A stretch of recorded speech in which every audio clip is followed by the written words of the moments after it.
All right, what's going on? This is the King Cam Ujumbe Podcast. Ujumbe means message, and yeah, this is the bonus. Last week I did not have time to get into the bonus information, and since we are here and since we are back live again, I decided to go ahead and add a bonus to the bonus.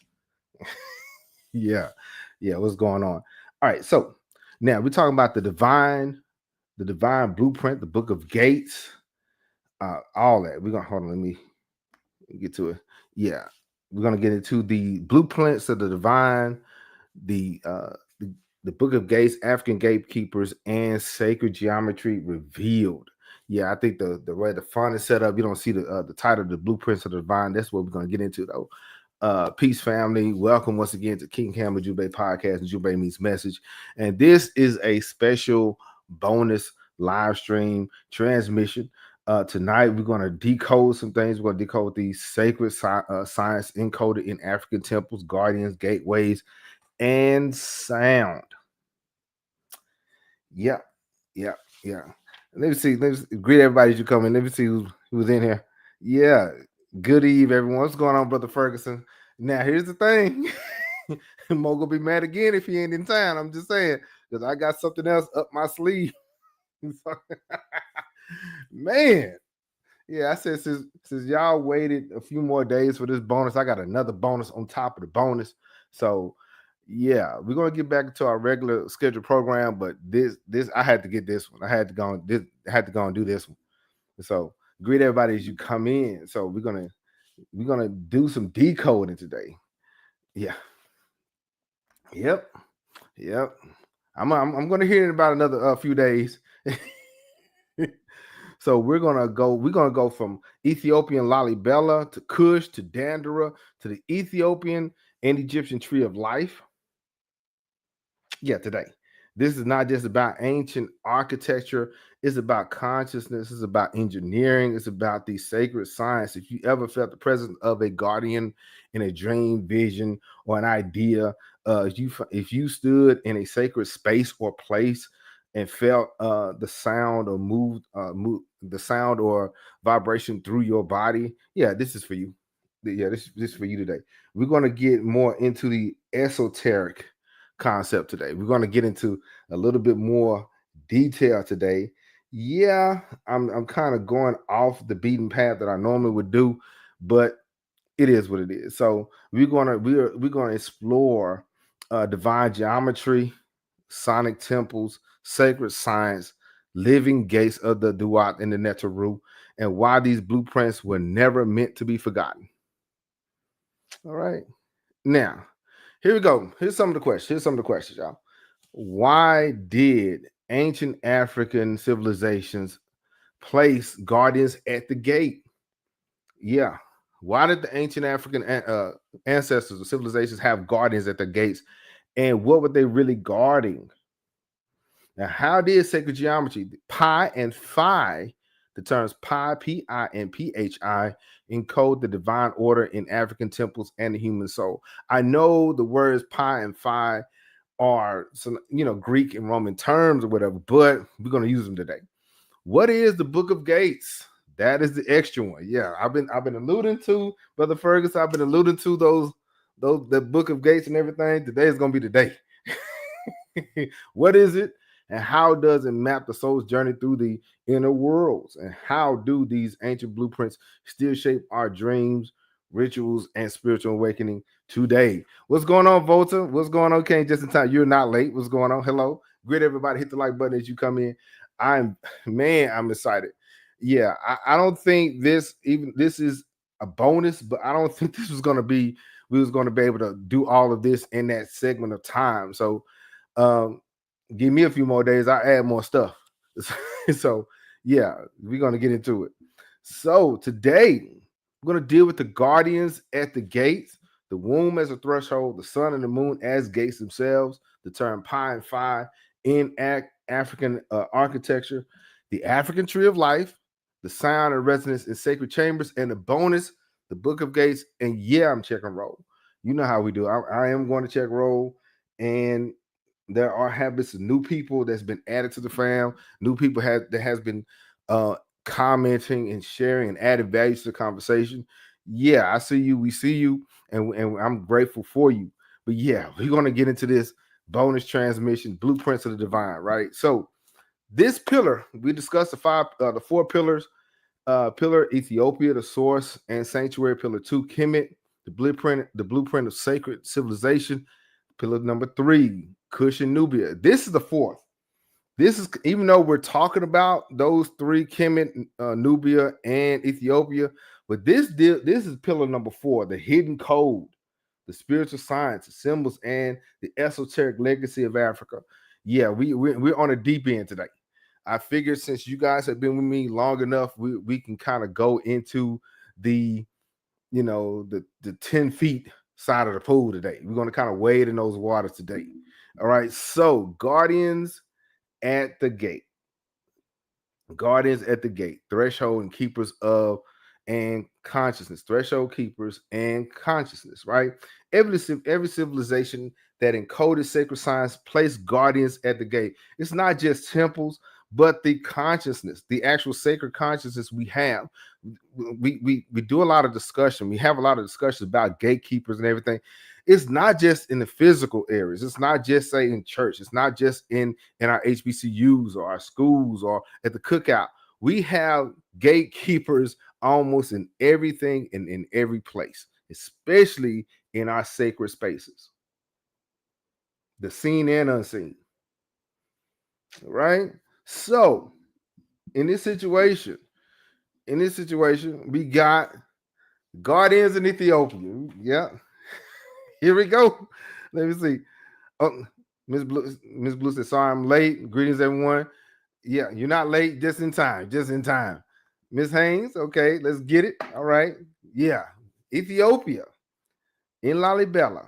Okay. Lalibela passes through the churches of Lalibela, involves movement through darkness, descent into narrow tunnels and passages, and emerges into sanctified light. This is a process. You see the physical temple, but there is a spiritual, unseen movement that is going on within a person's soul. You see what I'm saying? These are not merely physical paths, but symbolic wombs and rebirth corridors echoing the soul's journey to heaven. Okay, remember we discussed the Ethiopian church is one of the oldest uncolonized churches in the world. I meant what I said. All right. So in Lalibela, we have that. We have them taking a journey to the Duat, or to heaven, right? So each passage, each level, each degree was carefully designed to strip the pilgrimer or the initiate or the traveler of worldly identity and initiate remembrance. Everything is for remembrance. Everything is for the soul and the mind to remember. It's not just a physical thing. They want your mind to recall and remember this. So the Ethiopian priests they say the rock-hewn church were carved from prophecy. It's very prophetic, seen in vision before the stone was touched. Okay, they call it the living stone, right? The lively and living stone. Why? Because it came out of volcanic rock. You see what I'm saying? So we have guardians there. Okay, we have some guardians. We have one right there standing post. He may look like he's praying, but he's active. He's on post, right? So we have Ethiopia, right? We also have Kemet, guardians at the gates in Kemet. We in the Sphinx, the Heru Imaket guards the eastern horizon. It may not be a person, but the Heru Imaket, the Sphinx, guards the eastern horizon. It is ever watching, ever looking at the rising sun, where Ra rises, a lion-bodied sentinel watching over the cosmic order. Yeah, he's watching that. He's paying attention to that, right? So in the Duat, in the underworld, the world of the ancestors, every chamber had guardians, and I'm gonna get to that in a second. Every chamber, every gate had a guardian, but in this case, some of them maybe crocodile-headed Sobek, lioness Sekhmet. Shout out to the fam in South Africa. Some of them are in the Sekhmet festival. It's pretty cool. And then it has snake-bodied deities, a Neteru, like a Apupus, right? And so these were not just a pass this is not just a thing to remember, but it was a thing to experience. Okay, these were archetypes of power. They challenged. They was there to challenge you and to transform you. Okay, these gates. Okay, we're going to allude to them in a second, about a couple more minutes. But these gates weren't just for the ancestors and ancestor plane. These were for the living, and they were for those who remember these principles, remember these ideals and what they stand for, what they represent. Right? One can only pass after offering truth and memory. You cannot pass or repass without being truly prepared. Right? These guardians function as both spiritual mirrors. They mirrored you, okay, and they mirrored that principle or what you should be or should become. Okay, and so they were spiritual mirrors and gate activators. The vibration of the initiate's heart determined whether the gate would open. Were you ready to go to the next level? Were you ready to go to the next grade or to the next thing? By the way, if you're enjoying the content, like and subscribe. Let me see who all's in here. I know the fam is showing up. This is the bonus part. This is this is what we were supposed to talk about last week. Yeah, Lalibela. Yeah, we're gonna lean into Ethiopia this summer. Hoop Daddy 7 said that's interesting about Harakati. I've heard from some of it's a cherub. Some it's a cherub. Depends on the tradition. See, you jumping the gun. You see what I'm saying? They mentioned the Shekinah and the cherubim and things. That's Old Testament stuff. Them the Ark of the Covenant. Yeah, I think the family. Y'all know where I'm going. Y'all know where I'm going. Y'all know where I'm going. And so Volta says, Lalibela means bees recognize his sovereignty, just like Kemet bees sovereignty. Yeah, remember the Insubiti. One of them is a bee or hornet, right? So that was symbolic of a ruler, of a king, right? Yeah. We about to do that today. You know, this, like I said, this was supposed to be from last week, but it's some more information I had to deal with. I had to address, right? So, but if you liking what you hear and you want to learn more about that, hit the subscribe button. Let's continue. Now, ancient Kush. Okay, at the thrones of Meroe and Napata, statues of lions, falcons, and mythical beasts flank the steps, and we've seen those mythical beasts or the four beasts in various parts of the Old Testament. Also, I know this ain't a theology class, but we see some intersection. We see some connection here. Okay, these mystical beasts flank the steps, representing divine eyes and ears of not just the Netaru, but the ancestors. They're always with you, always watching, always paying attention, right? These are not just idle decorations, not just something to look pretty to say and do, right? These were they were astral intelligence. They were reality, tuned into vibrational frequencies and able to detect purity of intent. That's the reason. Okay, we about a month or so ago, we discussed the chambers under the Sphinx and all that, right? The Nubian people, the people in Aswan know there's some chambers, but they're not really divulging that information to any and everybody. Why? Because the purity of your intent had to be checked. Shout out to the fam in Aswan area who still hold up to the traditions and customs of the old world. Places like the Kushite pyramids often had a central chamber where offerings are made to the next. Some people say guardian spirits. As Black culture, we'll say the ancestors, right? So sometimes they will link it, depends on the location and the timing. They will link it to Sirius, the Eye of the Lion constellation. And yeah, I'm not done with the Sobek and the Sphinx either. All right, but yeah. So we have Kemet, we have Ethiopia with Lalibela, right? We have Kemet, the Heru and Maquette, and we have Kush, right? So Kushite pyramids often have central chamber. Like I said, they were made to guardian spirits, right? And and in this image here, we have this is the Kushite temple of Apetamak Maswarat Es Sufara or Es Sudan, right? This is the Kushite temple of Apetamak. We broke them down. We broke it down about a week or so ago. The temple of fire thrones, temple of light thrones of fire, right? We talked about that. But notice this man here. Look at him. He is like one of the original people of the Nile Valley. I didn't just say Kemet. I said the Nile Valley. See what I'm saying? So he is giving somebody a good old history lesson, right? He's at the Kushite temple with a book in his hand, breaking this information down. Man, I need to make a road trip. I need to go out there, pick his brain, find out what he knows, right? But yes, this is the side of the Kushite temple of Apetamak. Now, the book of Enoch. Yes, sir. Here it is. Okay.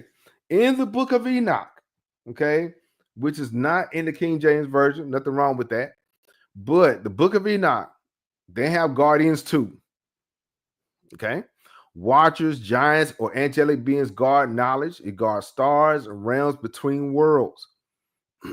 Some fell from grace, but others continue to guard hidden books and gates of destiny, echoing the Ethiopian understanding of the veiled wisdom. The book of Enoch is one of those kind of things, one of those kind of books, right? The text warns about that without the right spiritual alignment, without the purity of intent, one's presence before the watchers can bring madness, not vision.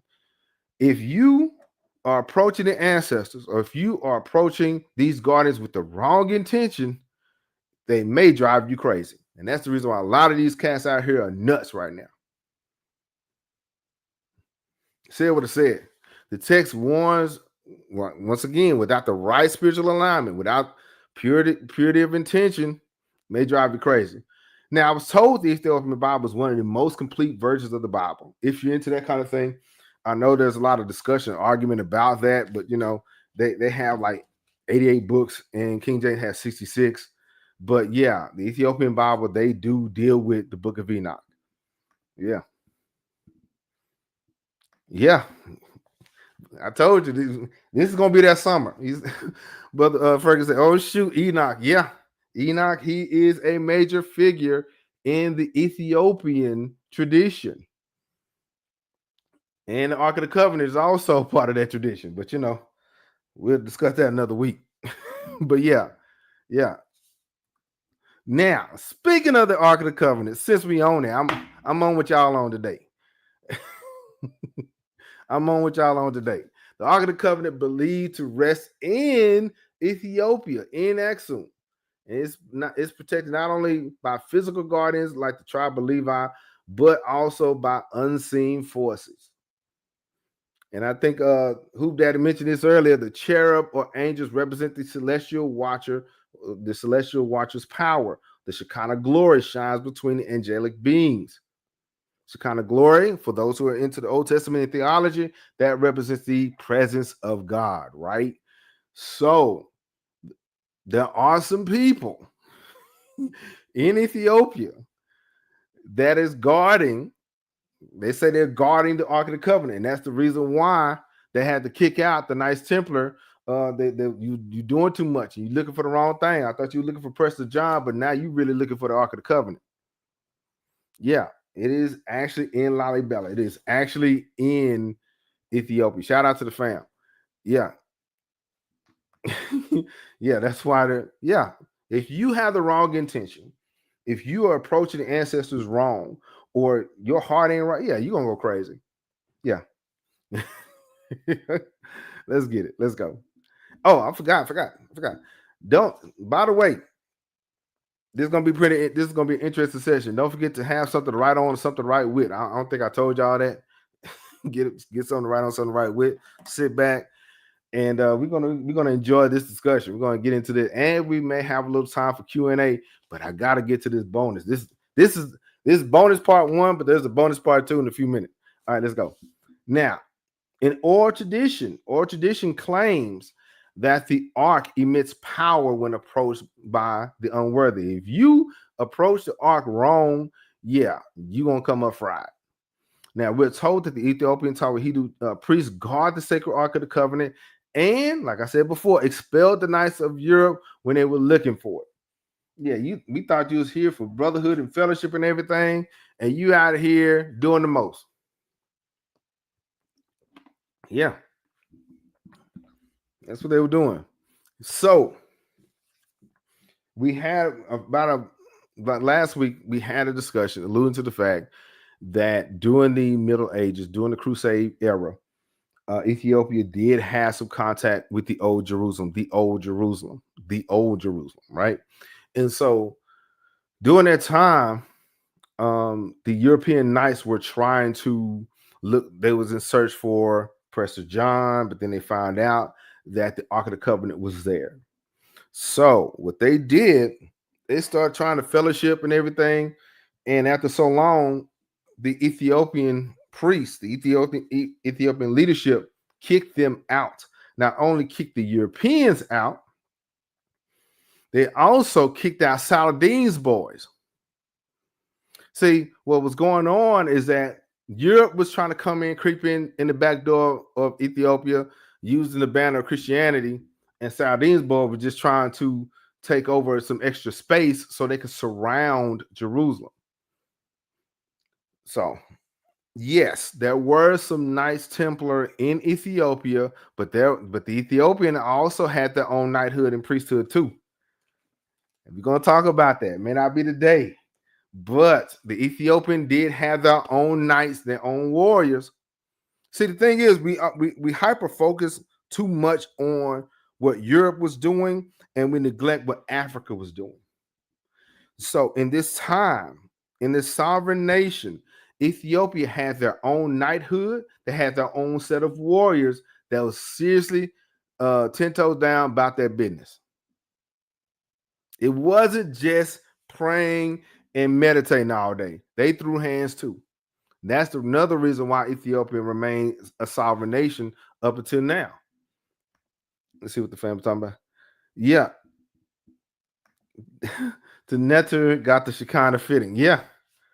So now, here we go.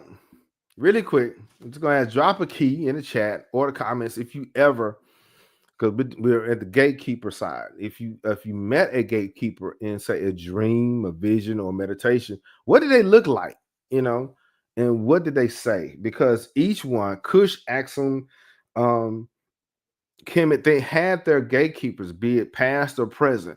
I know you guys are, very intelligent and you guys experience a lot. Have you ever met a gatekeeper, in your dream or your vision? Was that gatekeeper maybe like an ancestor? Mine was, like my great grandmother. So, or was at my grandmother's house. I'm not going to lie to you. So that's normally whenever I encounter, say, the ancestors or whatever, it is normally at my grandmother's house. And then it just goes from there. So y'all drop a key. Let me know if you ever met a gatekeeper in your own dreams and your own visions or whatever. What did they look like and what did they say? All right. So just think about that. Now, let's get it. Yeah, an ancestor about a gift. Interesting. So Sister Haynes said an ancestor came, visited her about a gift. Pretty cool. All right. That's what's up. Let's go. So far, we got guardians at the gate, the wombs at the threshold. We're going to get to the womb as a threshold in a minute. The pie and fire, the African tree of life, the sound of residence, the sacred chambers, and the book of gates. Mr. Ferguson has been asking me for a minute about the book of gates, and we're gonna tap dance on that just a little bit. We're gonna touch on it just a little bit. All right. And I'm checking roll. Now, the womb as a threshold, okay, as a threshold, the sun, the moon as gates. We're talking about gates, right? And gateways, right? So the solar gate, okay, the solar gate. Let me see. Hold on, somebody asked a question. I think mine. Who they say? He think mine was bird headed. Not sure who it was. Maybe okay. Head of a bird. Okay, I've had some relatives that have passed too. Yeah.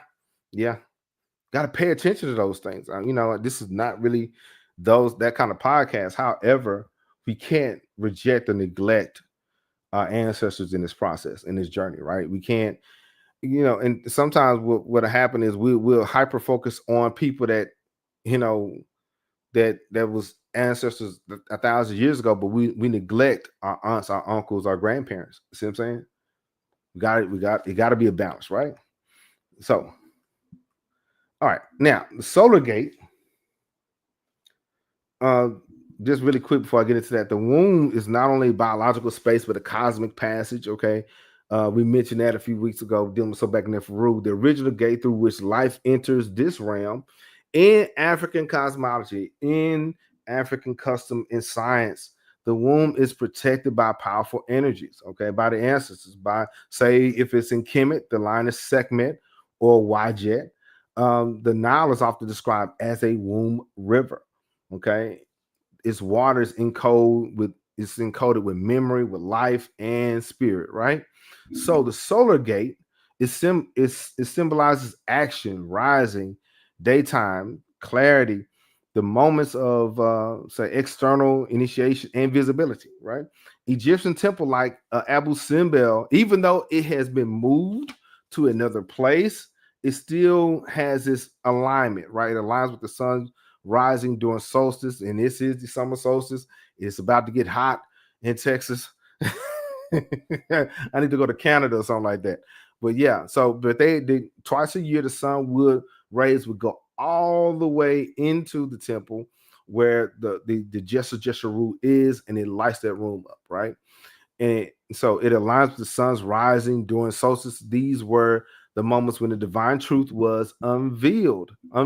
So I'm sure that was during a time where a lot of initiations took place and a lot of writing was taking place. Why? Because that's when things were in alignment, right? That's when the temples were aligned with, say, the stars, with the sun, and these priests weren't just priests; they were scientists, right? So they paid attention to those things, right? The lunar gate. We had the solar, we had the lunar, the sun and the moon. Okay. The moon symbolizes reflection, the inner work, nighttime dreaming, the veil through which rebirth and the soul alchemy occur. Okay. Yes, you got to be active during the day, but also your spirit is active at night. Okay. The moon temples in Nubia honored Heteru, the goddess of mirrors and transformation. And even though I don't have it on here, but a lot of the temples weren't aligned to the sun and the moon, but they was aligned to stars. We neglect that part. We forget the imperishable stars, but yes, they were important also. In spiritual terms, all the initiates must pass through both the fire, which is solar, that to pass through where the ego is tested, where your heart is tested, and through the cave, the lunar, where the soul undergoes shadow, when it undergoes that deep healing, that dark night, that passage, right? So before you can pass through the gate of gold, you must first enter silver. You must go through the cave of the soul. You can't reject that. You can't neglect that. Okay. Now, the pi and phi, or divine proportion in African architecture. Yeah, we're talking about the Great Pyramids, the obelisks, Lalibela's layout, spiral axes, and all that. We get into all that. So before I get to that, I got a question. No, this may start. I got a question. Before I get to that, I got a serious question. Yeah, and y'all need to answer it. Okay. Lauryn Hill, if you was on a road trip, okay, if he was on a road trip, like 4.5 hours, Lauryn Hill or Erykah Badu? Like and comment. Let me know.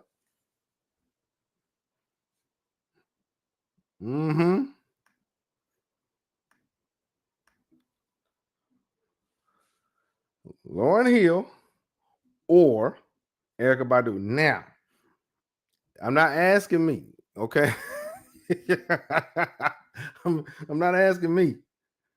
You know, if we're dealing with body of work, okay? You know. All right, so we got one person that was brave enough to answer. He popped out. Volta, he popped out. He said Erykah Badu. Yep. Lauryn Hill or Erykah Badu? Okay. Miss Blue says Erykah. So Zane says Badu's from Dallas like me. So yeah. Yeah. But Lauren, see, the thing is though, see, I'm trying to be good. I'm trying to be good, you know. I'm leaning towards the unpopular opinion because Lauren Hill only had one album. So, you know, I'm saying Donny Hathaway was going through some things too, and he still put out music. I just, I just, we gotta go. It seems like a lot of the Texas fam speaking out. It's a Texas thing. I think it's a Dallas, Texas thing, and you know what it is. Yeah. All right. Okay. I didn't want to start no fight. I didn't want no problem. Didn't want no smoke. But it is what it is. You know what I'm saying? Hey, you know, I want to hear this.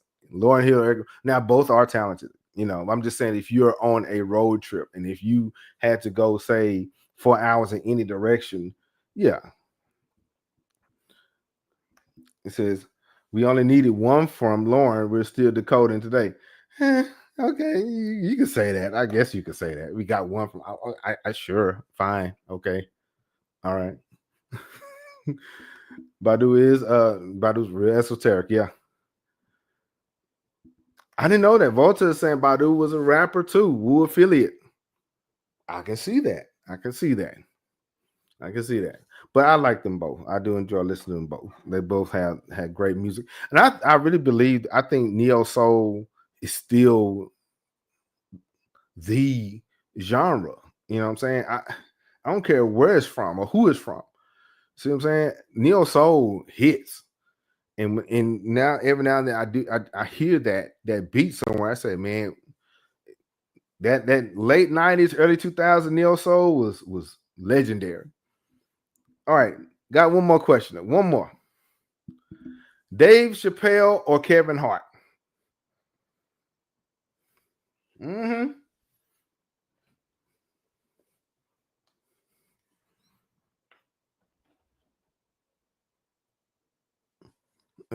Dave Chappelle or Kevin Hart? I'm just saying bar for bar kind of thing. I'm not saying as far as dollar signs concerned. We're talking about funny. A lot of people say Chappelle. Yeah, yeah, yeah, yeah. All right. All right, here we go. Let's continue. Let's continue. You know, so I hope you got your break, got a little soda, a little something to drink or whatever. It says we are unanimous. Yep, Dave Chappelle is funny for real. Yeah. All right, here we go. Now, Guardians of the Gate. We're gonna deal with the pi and phi golden ratio, right? Here it is. Now, across Africa, ancient architects didn't simply build monuments, they encoded universal proportions into stone. This was something that they did. This was something that they worked on for centuries, right? Both the pi and the phi was a golden ratio of 1.618. It appeared in dimensions of pyramids, temples, obelisks, and even ceremonial axes. Okay. So dealing with that, the ratio seen in the Great Pyramid, the parameter to its height approximately that's two in pi, in it indicated not an accidental design, but it encoded sacred mathematics, like some of the I think Volta mentioned the Wu-Tang, supreme mathematics. The geometry brings heaven and earth together. The square and the circle, matter and the spirit. The golden ratio, you will see the phi appears in its slope. Okay. A measure found in DNA spirals, flowers, seashells, and even galaxies. You will see that spiral going on and on, right? It's proof that the African ancestors tapped into a universal code. Egyptian builders tuned entire buildings to sonic frequencies by using harmonic links. I'm gonna say this though. The pyramids, the stones of the pyramids were so perfect you can actually hit it with a tune and it had a note to it. It developed its own sound. That's how perfect the stones were. It made its own sound. The obelisks, these were carved monoliths where they were spiritual. There was a spiritual antenna with tier design symbolic of they had the windows and crown pinnacles. They map both ancestral homes and celestial ascent, because if you look closer, these windows, some of them had people in them. And it's divided, subdivided into levels, right? These false doors, and you know how I feel about it. You know what I say about false doors is not for the physical, it's actually for the spiritual, right? These false doors are symbolic gates into other realms, into other places. It's activated through rituals, activated through music. In many cases, positioning of these obelisks mirrors star paths such as Orion's belt, such as various star constellations, right? Now, we have also in Ethiopia the 11 interconnected churches. A lot of, nowadays when people build churches, they build them on their own and it's separate. And some of them are independent, even though they may be part of the AME or the CME or whatever. But in Ethiopia, every one of those 11 churches at that time were interconnected.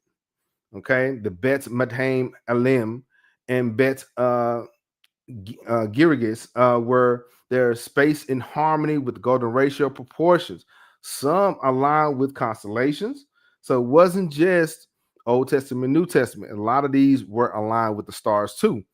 Others with solar cycles. So pilgrimages from one to the next mimics a soul's passage. You know how sometimes an initiate may go through this whole thing in one building, right? In Ethiopia, you was making that pilgrimage from one church to the next, okay? So it's going from the earth to the heavens, right? The layout itself reflects the sacred geometry of the soul's passage. Matter of fact, it was designed, it was like a design of the Ethiopian cross, uniting vertical and horizontal, heaven and earth. So yeah, that's how they made them. That's how they designed them. Okay. Let me see. Now, do you think so? The pi encodes really quick. I got to get back to that. The pi, it deals with the circle, right? 360 degrees, the womb of the divine. The phi encodes the spiral, the path of becoming. So, do you see whenever you're outside, whenever you're walking, or just looking out in nature, do you see that spiral in nature? Do you see that in nature sometimes? Sometimes I do. Or better yet, you see it in your own life, in your own path, certain cycles, certain aspects that come back around, that kind of thing. Let me know. All right. Now, the African tree of life, temples, columns, and the soul's ascent. The African tree of life, temples, columns, and the soul's ascent. Now, that can be seen. So in Kemet, we have the lotus columns, we have the jed pillars, the tree diagrams, and even in Lalibela, right? We had those. So in Kemet, the papyrus and the lotus columns were not just aesthetic, they were energy conduits. And we mentioned that when Kemetic Nation, shout out to the family Kemetic Nation, they broke down the jed pillar, and it was an energy source. Okay, these columns represented the jed, the spinal column, the spinal channel, raising divine energy. On top of it, that's where the capital blooms. That's where the crown is, or some people call it the crown chakra.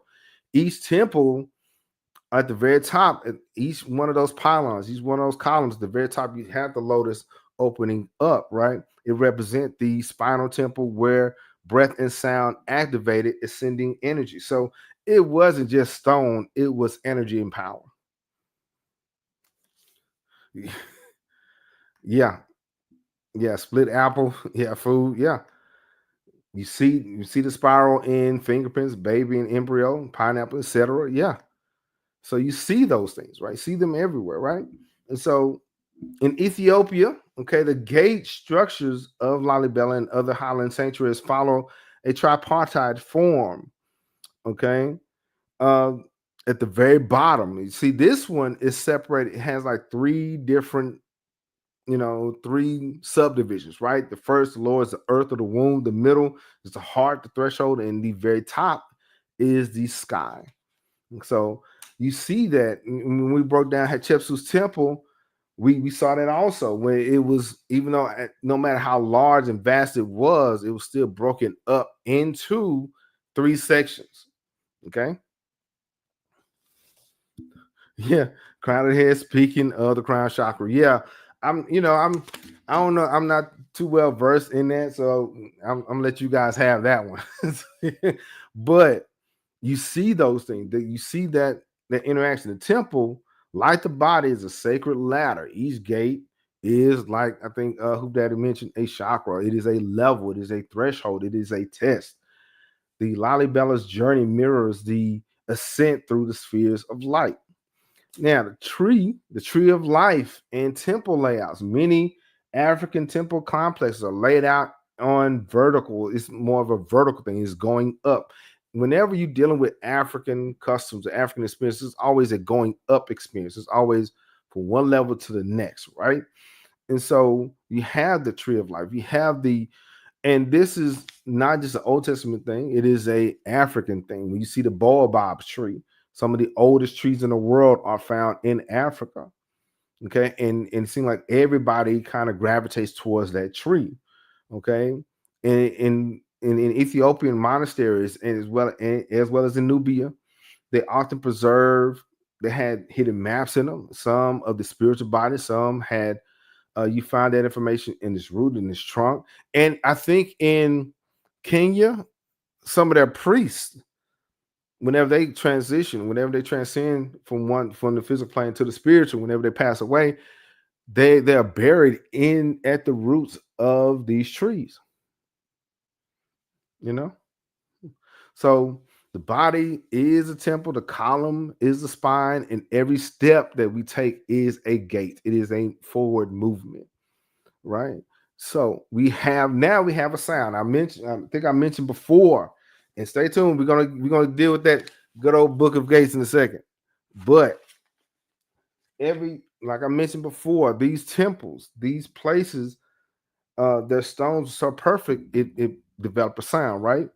So in Dandara, in Dandara, Lalibela, once again, in many other places, Dandara's temple ritual, these rituals made a sound. Dealing with the burying the priest in the baobab tree, yeah, the Kikuyu, right? Yeah, and so back at Dandara, there was music, there was a sound, and the drums, the chants, the harmonic tones, it created standing waves, it developed frequencies, and it activated the heart, it activated the inner realms, it activated that ancient memory, and it put you in divine communion. Okay, and so Dandara's priests, or the priests, any priesthood, priest of Sobek, priest of Amun, priest of Ptah, all of them had some kind of sacred knowledge, and they use sound. It's not just words, it's not just what you say, it's how you say it and when you say it. And so some of these sounds healed the organs, they opened up blood vessels, and they aligned your the inner part of your body, your spiritual body, to your physical body. So they realign those things. Volta said the Kikuyu venerate the sycamore like the Oromo. Interesting. And as well as the old Egyptian. Now, Hoop Daddy asked questions to not jump around too much. Think Ptolemy's wife, I said, Arnevet associated her name with the Egyptian guardian at the gate Wenet? Probably so, because a lot of, just like Cleopatra. See, I didn't start at this time, Brother Ferguson. Somebody else mentioned one of the rulers during this era, so I have to say something. Just like Cleopatra, a lot of the people of the Ptolemaic age aligned themselves. They were colonizers, so they aligned themselves with some of the views of the native people. So yeah, they gave them names of the Neteru. They named themselves after the ancestors or whatever, just to say that, hey, they're cool too. They're relevant and they understand what's going on. No, you just finesse the name. But yes, but Am I familiar with this person? No, but it's custom. It is a custom. Yeah. So in Lalibela, pilgrims chant the Psalms while walking in dark tunnels. Their voices echo back like divine whispers, clearing thought, opening the heart space. Even footsteps become a sacred rhythm, right? So even in the Ethiopian church, you will still hear those ancient chants. You still hear those ancient customs. These churches they've been moving for a long time, and a lot of them were around. Some of the founders or some of those ancient leaders were around at the fall of ancient Nubia, at the fall of ancient Kemet. So they carried over a lot of the customs, right? So special prayers were sung only in certain times and spaces, right?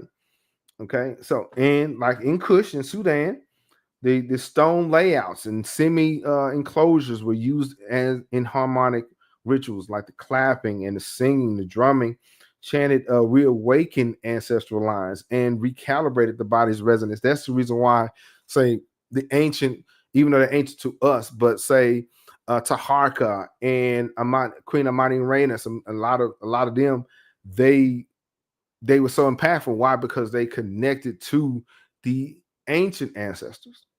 Okay, so think about that.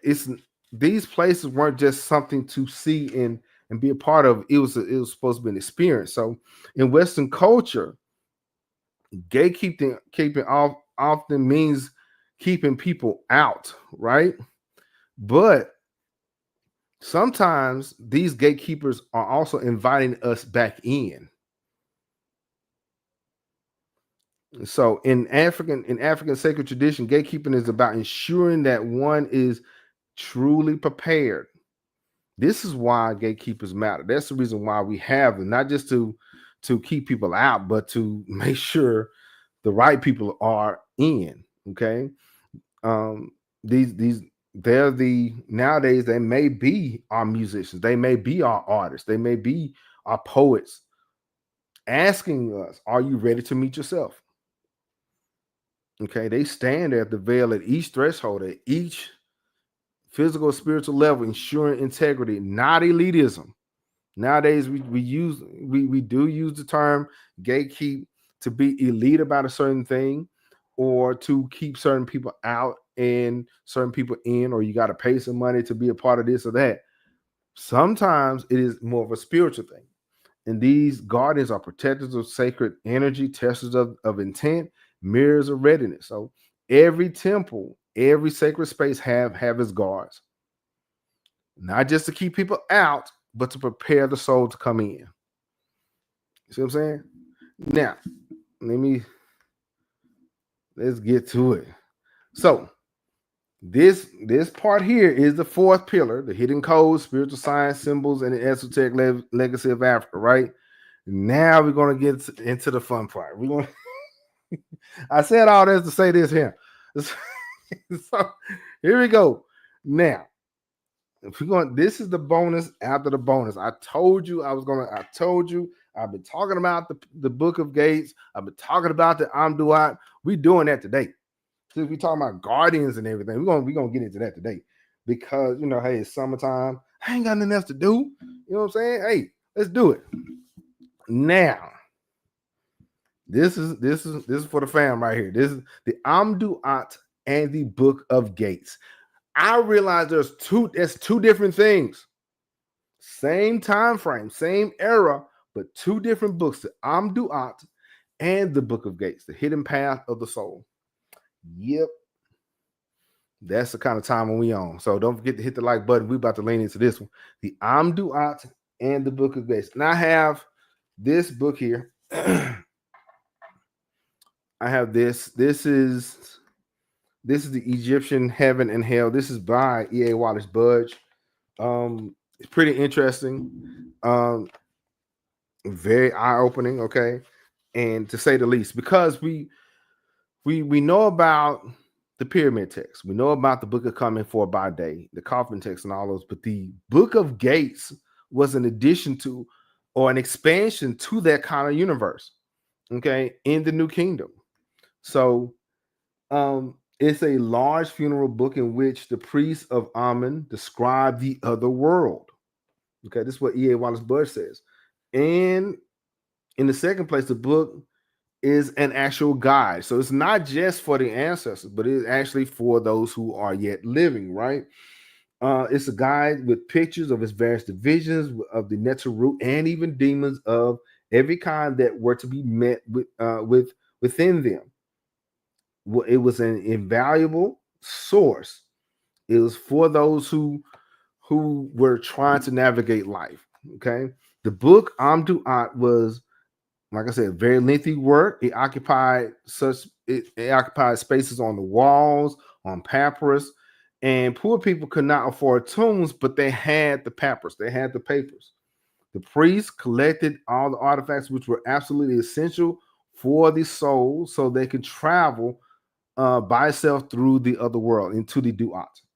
Now, the oldest copies are found in the tombs of Tutmosis III, Amenhotep II, third, and they are located at Thebes. Okay, the AmDuat shows us that the Egyptians treated the realm of the ancestral plane as they treated their older books. So they treated the AmDuat, the book AmDuat, just like they did with the Book of Coming for by Day, right? They had multiple copies of this knowledge, right? And so they wrote them everywhere. Now, so it's so much to be said about that. In the AmDuat, get this, y'all. There's 12 divisions of the AmDuat, which represents 12 hours a night. Okay, 12 division in the AmDuat represent 12 hours a night. And each one, the Netzra, the Uranus, the Net Neb Au Kaper Out. These are the 12 divisions. Now, that's pretty interesting dealing with the Net Neb Au Kaper Out. That is the realm of the midnight sun. I mentioned this a couple of times in the Aket, or the midnight sun, where when the sun sets in the physical plane, it rises in the ancestral plane, the midnight sun. Yeah, they're guarded, is guarded by a bull, through which, according to one tradition, the night sun passed on its journey from the place of sunset to the place of sunrise. That's the midnight sun. Yeah. So in this, the Netzeru Amiu, the gods who were within, and they were intended to represent the guardians of 7 portions into which the tunnel is divided, and the name given to the tunnel is Aut A, of the boat of the earth. So we have the sky, the sun boat, but in the AmDuat there is a boat. See, the AmDuat is the preparation place for the Book of Gates. So before you get there, you going to this boat, this earth boat, right? And then you go to the other realms, right? So we have the other division, the Aket Kafaru, Ament, the Mechet Navut Taut, Tepet Shashat, Tebet Neteru, Best or Baset Ara Aket Kafaru, Metet Kwa Hochebu, Ray M Karet, Apet Kautu. And then when the sun rises again, of course, it's the Kefir or Zephyr Kikiu Kau Mest. These are the 12 divisions of the AmDuat, right? And so, and when that person steps on to the earth boat, okay, they have those 12 shrines with the 12 Neteru, and the great chiefs are there. Okay, so and then they also mention Abydos, or Abydos is not just a physical place to them, but it is also a spiritual place to them. Okay, and so it is Amenti that is near Abydos. Okay, and so when they dealt with the AmDuat,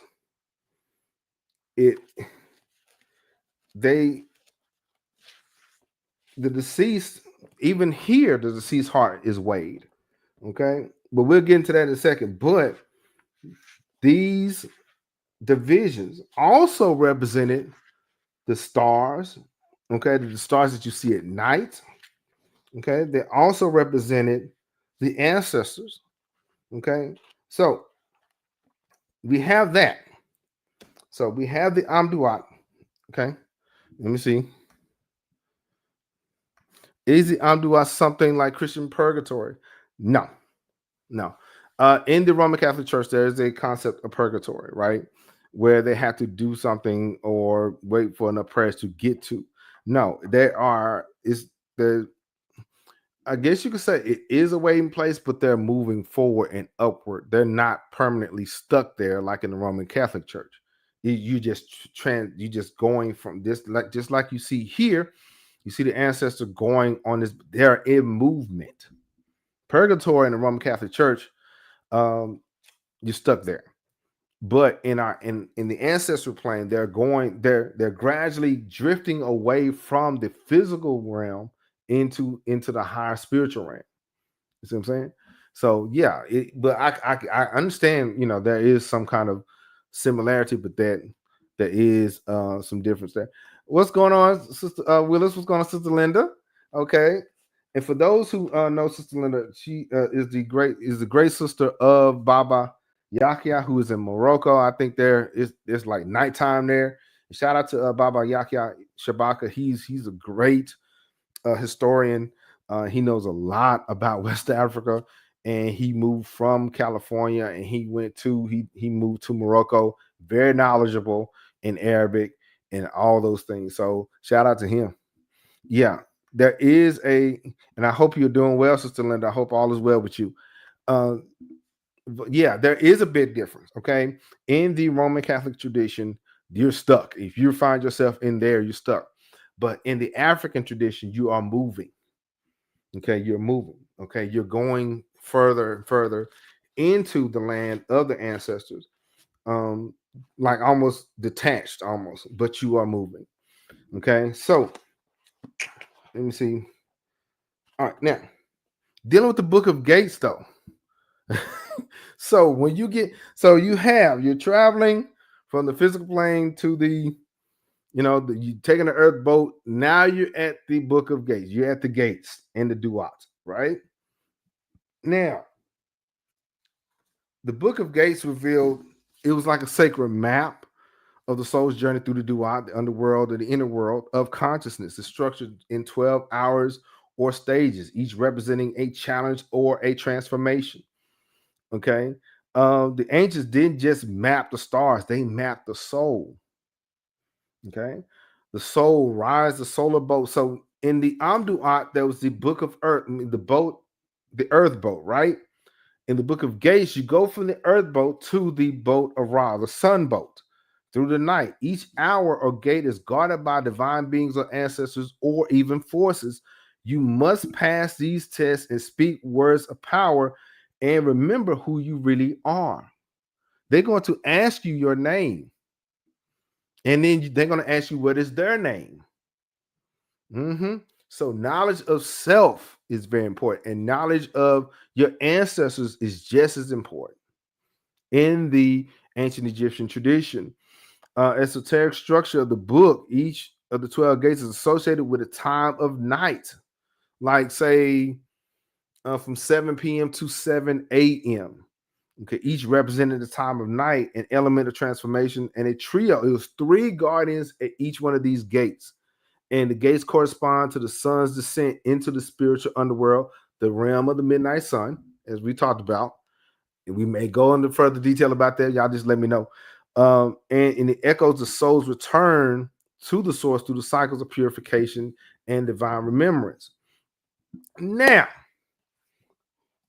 for the fam, I mentioned this quite a few times, but at the Temple of Luxor,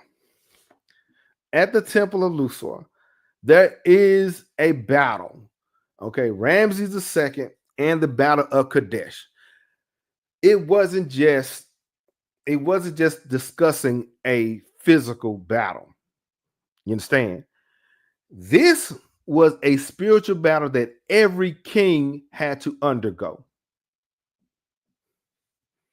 On the temple walls in Abydos and across several New Kingdom tombs, and especially the Temple of Luxor and Waset, the Book of Gates was vividly ascribed. They wrote them down. Okay, you saw it, you see it played out. And Ramses, it depicts not only the cosmology of the underworld, but also the journey of a divine king. If you were king, you got to go through this process. And just like Sobekneferu had the Hebset festival, there was another thing that he had to undergo. Ramses, like Ra, is shown traveling through the gates, facing guardians and uttering words of power and emerging transfigured and changed. Right? His journey is a template for kingship and cosmic renewal. The journey of Ramses II through the gates was not merely artistic, it wasn't just pretty, it was something that he had to do.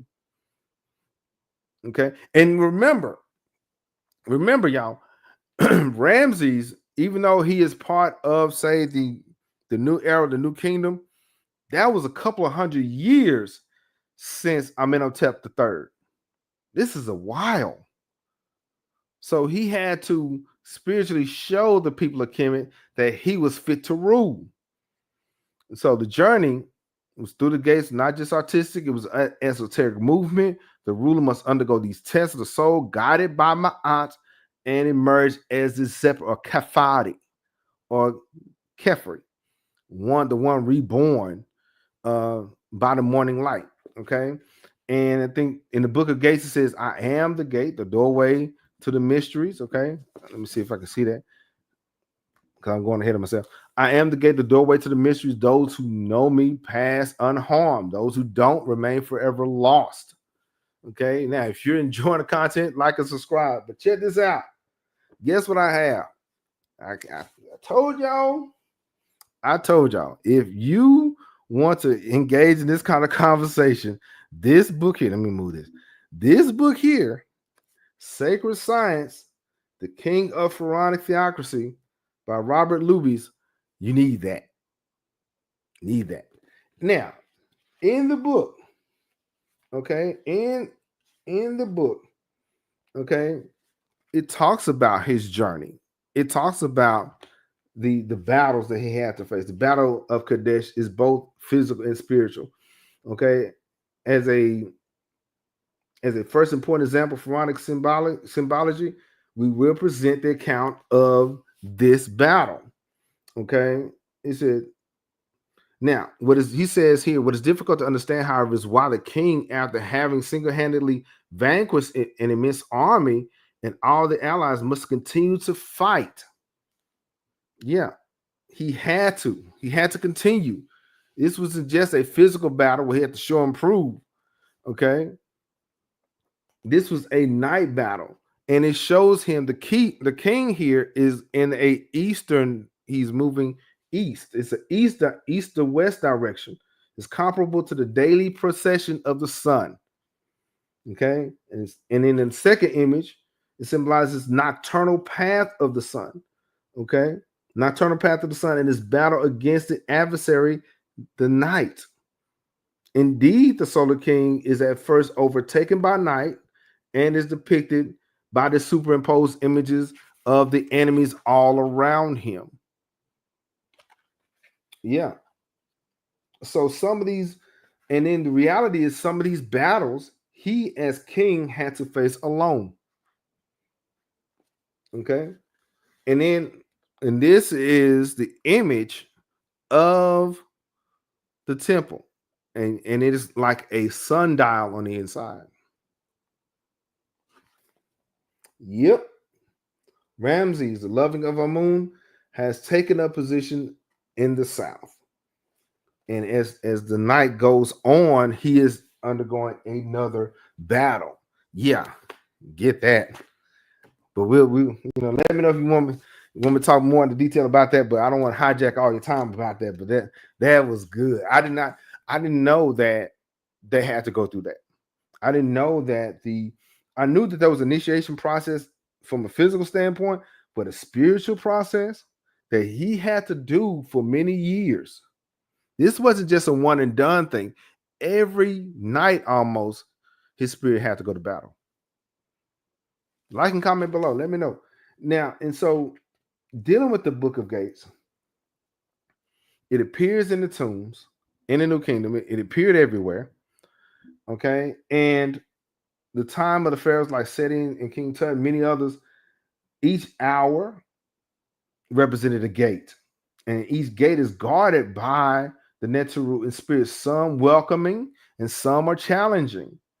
Okay, the soul is tested and asked to reveal its true nature. They want to know what your intent is. Okay, do you really embody Ma'at? Do you really embody justice and peace?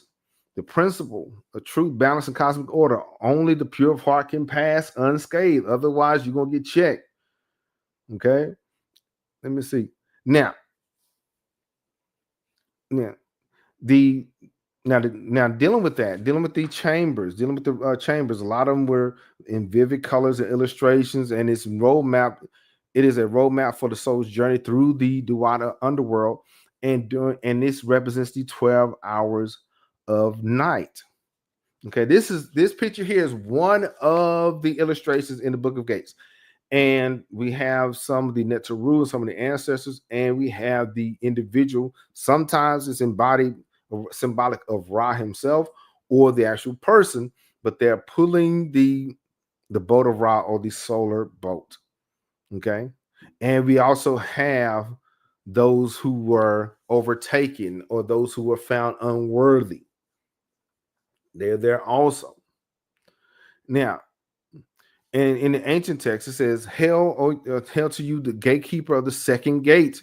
Reveal to me the name of the one who seeks passage that I may open the path and grant safe travel. Yeah. So, dealing with that, the gates correspond 12 hours a night. And each phase is transformation, renewal, and is necessary. Okay, for the passage of rebirth, for the sun to rise again in the east, right?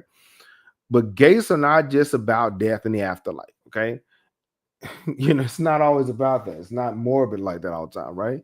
But in African spiritual traditions, the gates symbolize any threshold between states of consciousness, birth, life, death, rebirth, waking, and dreaming are gates. The visible and invisible. The liminal spaces where the ordinary falls away and the sacred appears, right? So gatekeepers are not just mere sentinels, they are the initiators, they are the guides. They mirror our readiness, your truth, your fears. What sometimes they may appear in the form of something that you are afraid of the most.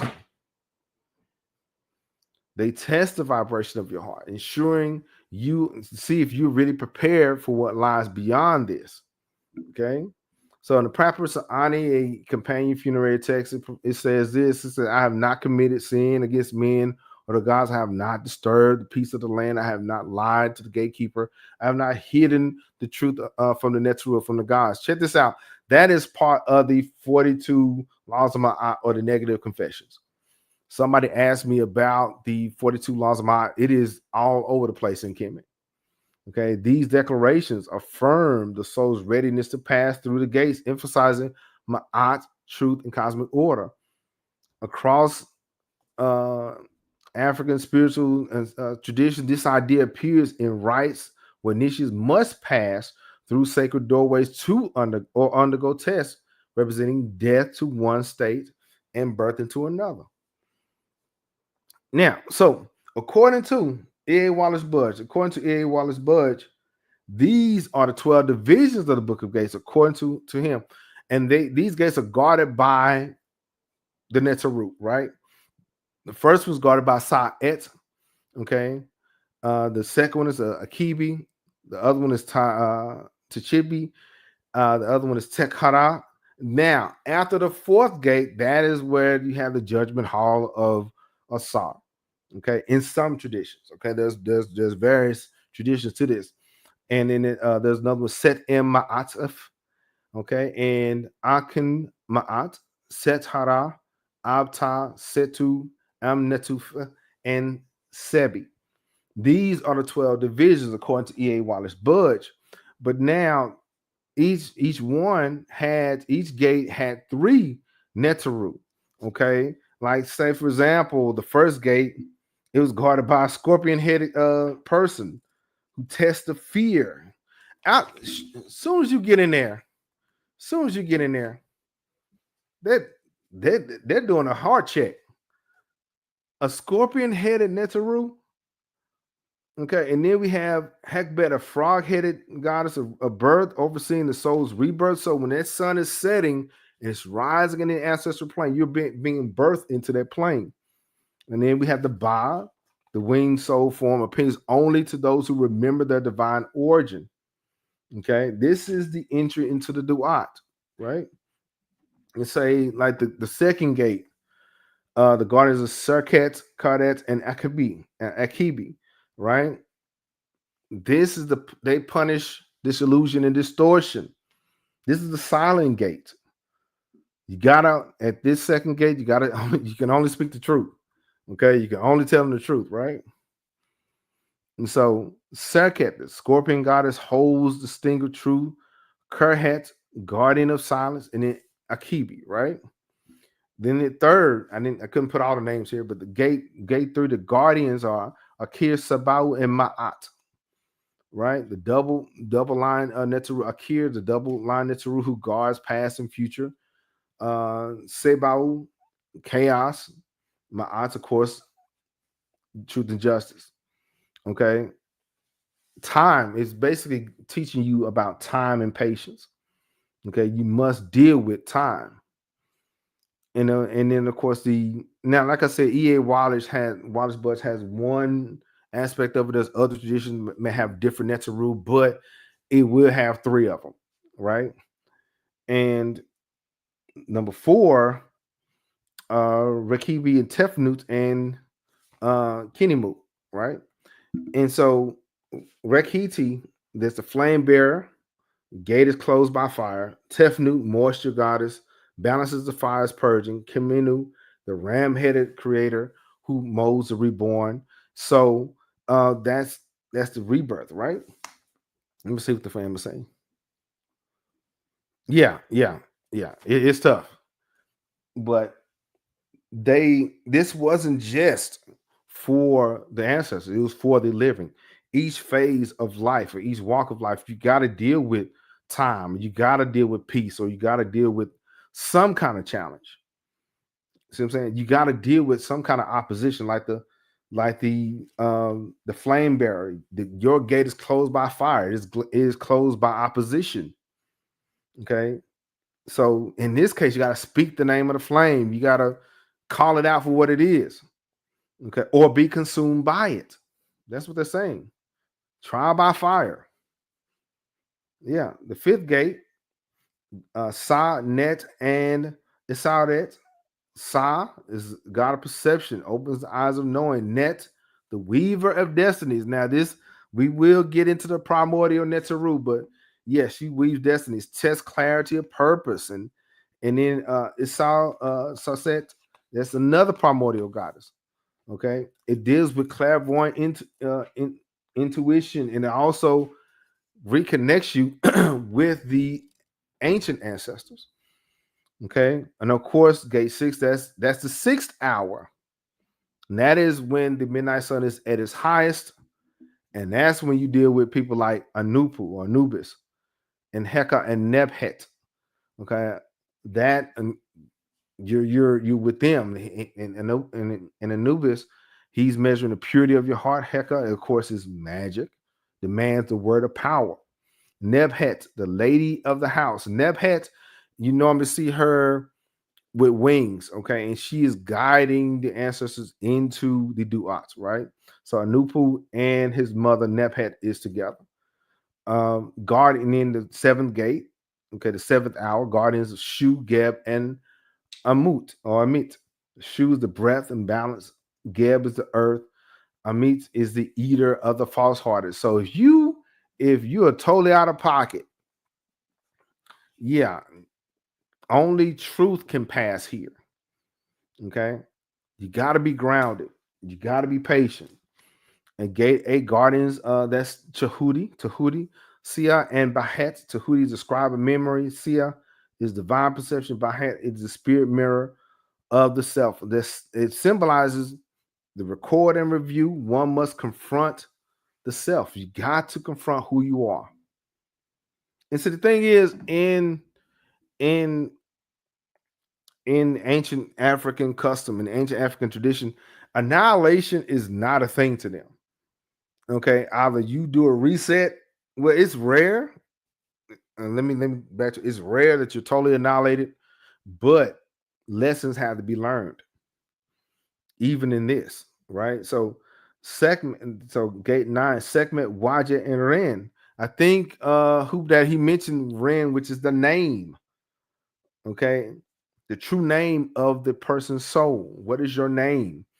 Sekhmet, the lioness is purification. Wajet, cobra of insight and protection. Sacred. This symbolizes sacred rage, protection, and remembering who you are. Yes, you can be angry, but remember who you are. Remember what you're here for. The 10th gate, that's Ra, Hetzeru, and Amenet. Okay, you're still going through the process. You're still in the boat of Ra and everything, but now you have divine light. You have nurturing. You have the mirror and beauty, Amenet, the goddess of the west, because it opens the resting gate. Okay, light within it basically symbolizes light within darkness, and that's where you can receive peace and joy and everything else. Gate 11, Noon, Ket, and Kauket. Noon is the primordial waters of Noon. Okay, Ket and Kauket, there's the male and female of symbolism of night. You're returning to the void or the stillness before recreation. All right. And the 12th gate, right before the sun rises early in the morning, Kepri or Zephyr, the rising sun. You see the scarab beetle, the rising sun, and Ma'at, and then the stars. Okay. The elders of the stellar origin of symbolism, rebirth and emergence. The soul rises as light incarnate, right? So you have Ramses doing this. We have some of the ancestors going through this process, right? So that is the short version, the short version of the Book of Gates. Okay, and each one of them had a Netzeru. Each one of them had you had to know their names. You had to know what you were there for, and you had to know your name. Now, of course, we have the Book of Enoch again. Of course, and so the Watchers in the Book of Enoch had the forbidden wisdom in it. And a lot of people may not like the Book of Enoch, but in the Book of Enoch, they had divine beings who, like the gatekeepers of the Duat, descended from higher realms to guard cosmic thresholds. And I need to remind you, the Book of Enoch is part of the Ethiopian Orthodox canon, including the Coptic Church too. It reveals them as keepers of sacred knowledge. And so these angels function as initiators and enforcers of divine law. Now, in the Ethiopian church, the priesthood, they have prayers during the hours of the night. Okay, I know that the Coptic church has like a book of prayers also, like every other hour they're praying, even at night. In the midnight vigils, known as the Tasum Hidar. For my Ethiopian family, correct me if my accent is bad or whatever, but the Tashum Hadar, okay, or the Ethiopian monks recite hymns and songs through structured hours of the night, often from 6 p.m. until dawn, very similar to the 12-hour journey of the soul through the Duat. Each hour in its practice is marked by symbolic doorways, the striking of the Kabero drum. That's like a gate bell, okay? They have incense. The incense cloud represents the veil between worlds, and the crossing of thresholds within the church mirrors the soul's own passage. These hours aren't just prayers, they're rituals of initiation and transformation, mirroring the soul's descent, struggle, rebirth with the rising sun. So I said this before, a lot of the older churches still mirror ancient customs. In Nubia, we have the Dogon, okay? Nubian Dogon astral gate traditions. Among the Dogon of Mali, series, we have Potolo and Sikitolo, okay? Baba Yakya, he reminded me of that. That's the origin of the soul's life and divine order. Elders speak of normal No more beings who arrived via celestial gates and taught humans sacred principles. These portals are not just metaphor; they are vibrational thresholds assessed through ritual, sound, and alignment. In Nubia, so we have the Dogon, but in Nubia, temple complexes such as Gabel Bakar and Jebel Dosha, the shrines, and even like the Naphtali and the Lion Temple, the shrines were aligned to stellar risings and lunar events. Each shrine may have functioned like a gate, okay, activated only at a specific time, okay, very similar to the Book of Gates and the AmDuat. And of course, the role for us, okay, the role in our memory is for us to remember those things, okay, remember who we are, remember the truth, and remember while we're passing through these gates, what is our purpose, right? It's not just remembering facts and details and dates and names, but who are you? Okay, these ancestors are going to ask, who are you and what are you here to do? Okay, the heart must be weighed against the feather. Okay, falsehood, ego, and attachments like chains, and it gotta go. Okay, and so the soul's journey through the gates is an initiation and a transformation, right?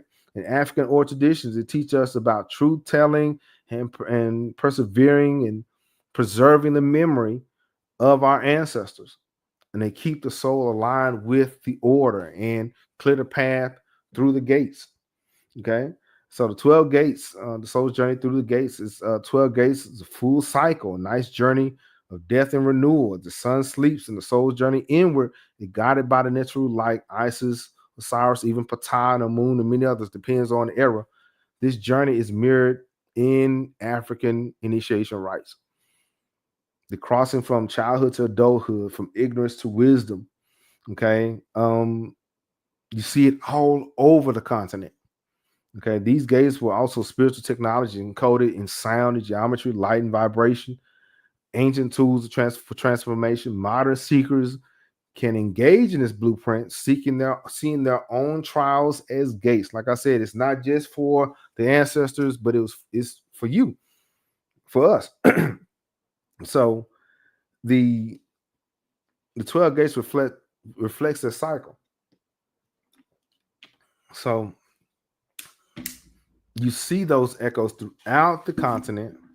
And so today, Ethiopian monasteries still preserve sacred gates, each marking a stage on the path of enlightenment. Kushite tombs retain the architecture of passage, reminding us that life itself is a sacred corridor. Sound, you can hear the music in the Coptic church and the Ethiopian church. You can hear that. It still unlocks those inner gates, healing the soul. Remember, gatekeeping here is not an exclusion, but it's an initiation.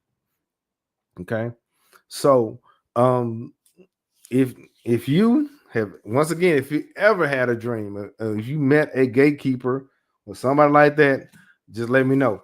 But yeah, this this was pretty interesting. We just talked about Blueprints of the Divine, Book of Gates, African Gatekeepers, and Sacred Geometry Revealed. Now, before I check roll, do you guys have any questions or concerns?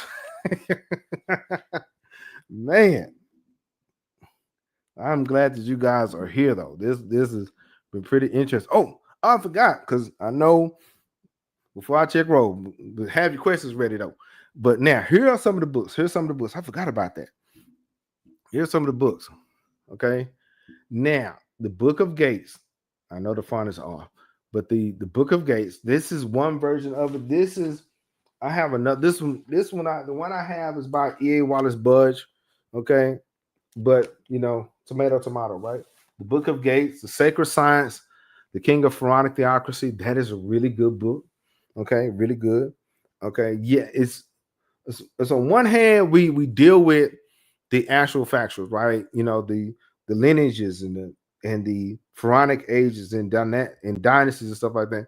But there's more to it. There's a other layer that we got to deal with. So this is one of them. Okay, we have the Book of Gates, Sacred Science, Temple in Man. I think Hood Daddy mentioned the Temple of Man. That I think that's the first. That's the first edition, and it is expensive. But Temple and Man, the affiliate links are in the description and everything. Check them out. The Sign and the Seal. When I mentioned that them Templars and them was visiting and trying to fellowship with Ethiopia and whatnot and got kicked out because they were being too nosy looking for the Ark of the Covenant, this is one of the books I got that from. Okay? This is one of them, right? Yeah, those Watchers again. Yeah. Book of Enoch, for sure. And of course, this is we're doing our summer series on Ethiopia. The Ethiopians: A History by Richard Pankhurst. That's a really good book. I will be referring to it quite a few times throughout the summer sessions. And I've been asked to slow down. I'm going like 1,000 miles an hour. So what we will do, we will chop the series up a little bit. And if we got to recap, we will recap. This is about teaching, y'all. It's not just about me saying a lot of words and y'all catch it later. I want you guys to understand what we're talking about. I want you guys to be able to break down, the causes and effects of certain empires, or at least identify and know when and where these events happen. Okay, so because otherwise we'll be wasting a lot of time. So if you guys want me to recap or review something, y'all let me know. Y'all comment that or say, hey, can we go over this again? Let me know. Okay, because I know that over the years, the fam have been asking questions, and I do my best to research and answer that. Okay, and yeah, got a shirt. I do have merch, and the King Cam Ujumbe shop. The link is also in the description. This is one of I need to update some. I have to add some more shirts and everything, but this is one of them. And this is my book. Okay, this is for the fans. This is my new book, The Crusades and Jihad in East Africa. When we talk about the Middle Age era, we normally talk about Europe, or we talk about Timbuktu along the Lalibela, Sudan, right? But there was things that was happening in Nubia and Ethiopia that we got to talk about. Okay, and I also, before I call roll, I also did learn that we know about the Knights Templar and all them, right? But the Ethiopians and Nubians also had their own warrior groups. We're gonna get into that. Yeah, they weren't just praying and burning incense. Yeah, they was throwing hands too. So we got to get into that. But now, let me check roll. Let me see who's here. All right, now these are the people who added value to the discussion, or who just came as new fam. Shout out to the new people who have subscribed and everything. Shout out to One Voice Africa, Karuk TV, Macy. Shout out to Macy. Enough is enough. Shout out to Enough is Enough. Volta. Volta, something else. Brother Mo, he's gonna be sick as soon as he find out what all this transpired. He go. I'll be your Doom 777. Melvin Reed. Shout out to Melvin Reed. Brown Osei. Library Without Borders. Shout out to the family up there in Canada. African Spirituality. Shout out to Gogo. Okay. Miss Blue. Pop Gaming. Shout out to Pop Gaming. That girl Roxy. My Kudiro Ankara. Shout out to the fam. All right. Grand Madam Tarot. Longevity Just. Hoop Daddy 7. Abina Scott Noob. Deborah Keaton, Royal Vision, Coon Cakes, Valerie J, Sunboy, Gianna Lee, Comedic Nation, Mark Carroll, and Zeptepi Slim. If you're present and I didn't call your name, you still here, comment here. Okay, I'm glad that you guys are with us one more time. Yeah, shout out to Books A Million. It's a black thing. Ethiopian Airlines, Amazon. I have a lot of affiliate links. If you're interested in some of these books or some of this information, it's there. You Nice, Mika's Hair, Love Me Hair. This is our new series, Ethiopia, Kemet, and Kush as Unified Sacred Ark. This is our summer series, and we try to go live at least once a week. Okay, normally Sunday, and then we do like a recap or another video on Thursday. Ethiopia, Kemet, and Kush, we deal with that on Sunday, and then we'll do something like Kemet or Nubia on Thursdays, right? So that's the theme. Ethiopia, Kemet, and Kush, a unified arc. Believe it or not, along the Nile Valley, they were connected. And if you like the content, share it with somebody you think that might enjoy it, and or share it on Twitter or Instagram. But now, let me see. I ain't done with that though. Nice Templar in Ethiopia, I ain't done with them. They're not going to skate. Okay. Next week I got something for them. Okay, but in the meantime, if you want to catch up on our Ethiopian series, I got a playlist. And if you want to check out Thrones of Fire and Temples of Light, I got that also. But yeah, next Sunday though, the rise and fall, Knights, Codes, and Ethiopian Stronghold. I ain't done with them because what happens is we try to make light of the situation, and yeah, them Templars and Hospitallers and many others, they were being too nosy, and they were doing the most, and we got to talk about that. That'll be next Sunday. So just got to listen to Blueprints of the Divine, the Book of Gates, African Gatekeepers, and Sacred Geometry Revealed. If there are no questions, before I turn you loose, are there any questions or concerns? Are there any questions or concerns? Don't forget to hit the like button for my new people. Don't forget to subscribe if you want to know more about this. But yeah, are there any questions or concerns before we go? Let me see. I know Brother Ferguson is here. Hoop Dad is in the mix. Miss Blue is here. Sister Linda's here. I see you. Miss Haynes. Let me see. Volta. Yeah. Yeah. So, but are there any questions or concerns? Because I don't want to hijack your time. But yeah, we got the Ethiopian series playlist going, and if you're interested, if you want to catch up, check out Thrones of Fire and Temples of Light. We got that ready for you. And if you're interested in those books, the affiliate links are in the description. Brother Ferguson says here, I appreciate it. And some of you guys have been rolling for a while, okay?